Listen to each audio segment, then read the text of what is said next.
दोस्तों दिल्ली में हमने 10 होटल देखे और 10 के 10 ने मुझे कमरा देने से इनकार कर दिया।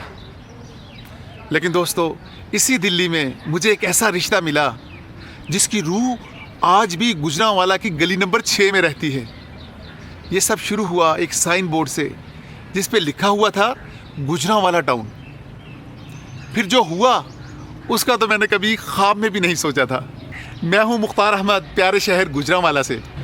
दोस्तों ये मेरे पहली बार दिल्ली आने की कहानी का दूसरा दिन था।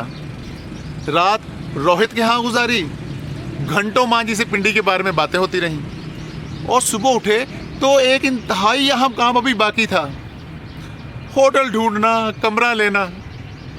रोहित ने कहा कि भाईजान चलें, जामिया मस्जिद के इर्द गिर्द बहुत सारे होटल हैं, कहीं ना कहीं कमरा मिल ही जाएगा। हम जामिया मस्जिद के इलाके में निकले। पहला होटल इनकार, दूसरा इनकार। फिर मैंने गिनती करना छोड़ दिया क्योंकि हर जगह से एक ही जवाब मिल रहा था कि हम पाकिस्तानी को कमरा नहीं दे सकते। रोहित मेरे साथ था। वो बार बार कह रहा था कि भाईजान परेशान ना हो, मेरा घर है ना, मैं सिक्योरिटी ब्रांच जाके बतौर मेज़बान अपना नाम लिखवा के आता हूँ, फिक्र वाली कोई बात नहीं। दोस्तों रोहित की ये बात सुन के मेरा मन भर आया, लेकिन मैं रोहित के ऊपर बोझ नहीं बनना चाहता था। तभी रोहित ने कहा कि भाईजान एक काम करते हैं, मेरा एक दोस्त है, उसका भी होटल है, लेकिन वो थोड़ा फासले पे है, वहाँ चलते हैं, शायद कोई काम बन जाए। लेकिन पता नहीं वो भी रखेगा या नहीं। दोस्तों अब पहली बार मुझे रोहित के लहजे में परेशानी नज़र आ रही थी। हम मेट्रो स्टेशन पहुँचे, मेट्रो में बैठे। खिड़की से दिल्ली की इमारतें बड़ी स्पीड से गुजर रही थी और मैं उन इमारतों को देखते हुए सोच रहा था कि यार ये कितना अजीब शहर है। जब ये मेरा पाकिस्तानी पासपोर्ट देखता है तो मेरे लिए अपने दरवाजे बंद कर लेता है, और दूसरी तरफ रोहित है जो सुबह से मेरे लिए भाग रहा है। मेट्रो आज़ादपुर स्टेशन पे रुकी। हम आज़ादपुर स्टेशन के ऊपर उतरे और बाहर निकल के एक गली में चलना शुरू हो गए। रोहित आगे आगे जा रहा था और मैं पीछे पीछे, ये सोचते हुए कि पता नहीं ये दोस्त भी रखेगा या नहीं। मैं इसी शशोपंज में मुब्तला था कि हम एक बड़ी ही खूबसूरत सी बिल्डिंग के सामने रुके। रोहित ने आवाज़ दी और अंदर से एक नौजवान निकला। चेहरे पे मुस्कुराहट थी, नाम था अजय। दोनों दोस्त आपस में मिले और फिर रोहित ने अजय से मेरा तारुफ कराया कि अजय ये मेरे भाई हैं, पाकिस्तान से आए हैं, इनके लिए कमरा चाहिए। अजय ने पहले मेरी तरफ देखा, फिर रोहित की तरफ देखा और कहा कि पहले आप अंदर आएँ, चाय पीते हैं और फिर बात करते हैं। हम अंदर बैठ गए, चाय आ गई और बातें शुरू हो गई। अजय मुझसे कहता है कि भाईजान अब पाकिस्तान से कौन से शहर से हैं? मैंने कहा जी मैं गुजरांवाला से हूँ। अच्छा दोस्तों, गुजरांवाला का नाम सुनना था कि अजय के हाथ से चाय का कप गिरते गिरते बचा। वो डायरेक्ट हिंदी से पंजाबी पे आ गया और कहता है कि भाईजान तुहाडे वास्ते 2 कमरे ने, तुसी भावें होटल विच रहो ते भावें मेरे घर चलो। अगर तुसी होटल विच रहना है तो तुहाडी सारी सिक्योरिटी की जिम्मेदारी मेरी, लेकिन तुहानू एक वादा करना पेगा कि अज रात शाम का खाना तुसी साडे नाल घर विच खाना है, तो तुहानू खाना खाने लिए ज़्यादा दूर नहीं जाना पैना। ये मेरा घर नाल ही है, गुजरांवाला टाउन विच। अब हैरान होने की मेरी बारी थी। मैंने चौंक कर कहा कि गुजरांवाला टाउन, दिल्ली में गुजरांवाला टाउन? वो कहते हैं जी भाईजान हैरान होने की कोई गल नहीं, इत्थे साडा पूरा एक महल्ला है जिहदा नाम गुजरांवाला टाउन है। तो जदों यह नवा महल्ला आबाद किया जा रहा सी तो इत्थे रहने वाले बहुत सारे लोगों का तल्लुक गुजरांवाले नाल सी, ते उन्होंने अपने इस नवे इलाके का नाम गुजरांवाला टाउन रख लिया ताकि उन्हां दीयां यादां दे विच वसण वाला शहर दिल्ली दे विच दोबारा जिंदा हो जाए।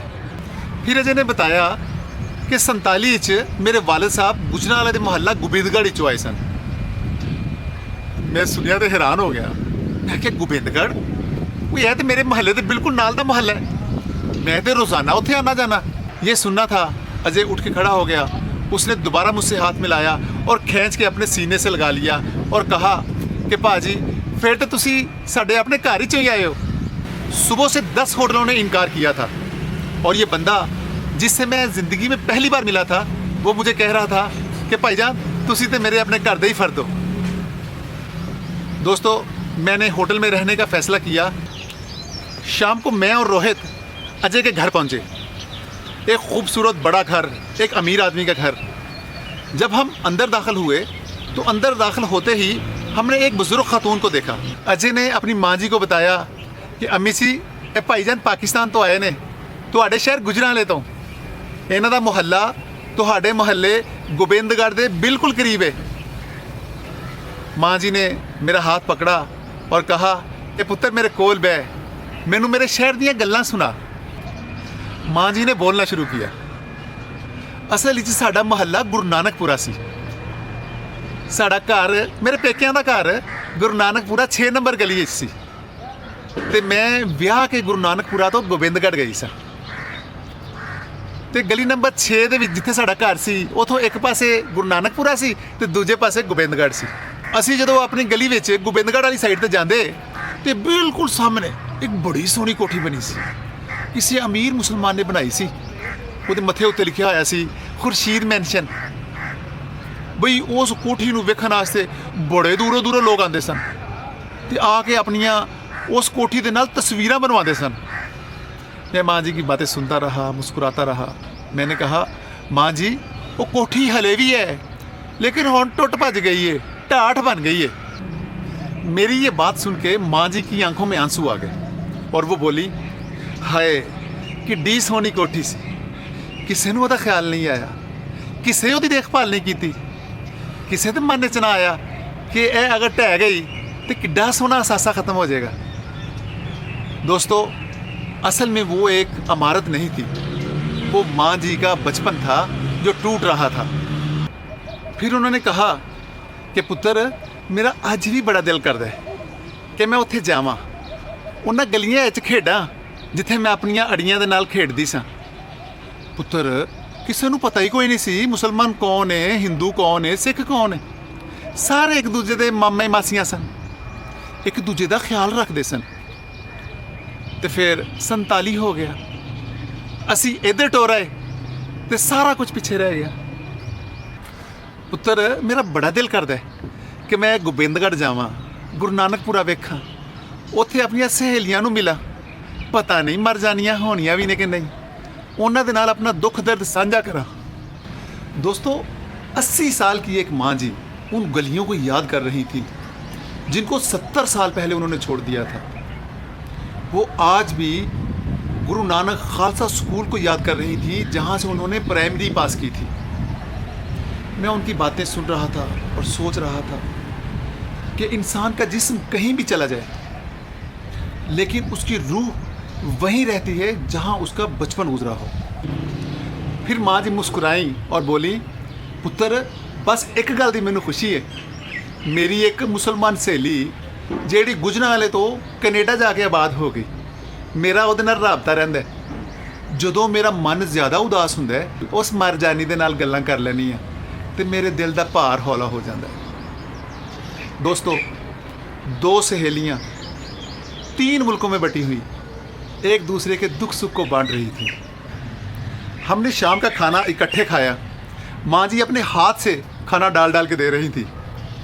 अजय दरमियान में मुझसे गुजरांवाला के बारे में सवाल करता रहा कि भाईजान गोबिंदगढ़ अब भी वैसा ही है, वहाँ के लोग कैसे हैं, वहाँ पुरानी इमारतें अब भी हैं।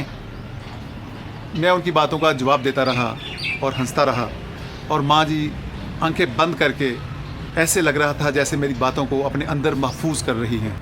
दोस्तों उस रात जब मैं होटल वापस आया तो मेरे जहन में एक ही बात घूम रही थी कि उस शहर में जहाँ मुझे 10 होटलों ने जवाब दिया कि कमरा नहीं है, तो वहाँ सिर्फ एक नाम ने, मेरे शहर गुजरांवाला के नाम ने सारी कहानी बदल दी।